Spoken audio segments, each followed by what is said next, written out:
nacional que estava fora do carro. Relógio cubo. Entrevista. Com hora, dia, mês, ano, temperatura. Ele muda de cor automaticamente.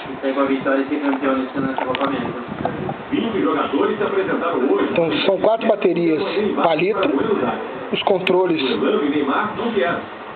fundamentais e básicos embaixo. As 2 baterias vão junto. Você só tem que colocar as 4 palitos. Mas é muito bacana. Para o técnico também. Por isso o Mano Menezes já avisou. Se o jogo é para valer, nada será como antes. É a primeira competição, o nosso comportamento certamente vai ser diferente no período de competição. Vamos estar um pouco mais fechados, vamos estar mais dirigidos para o nosso objetivo. É isso aí. O Impex para você. Não será fácil.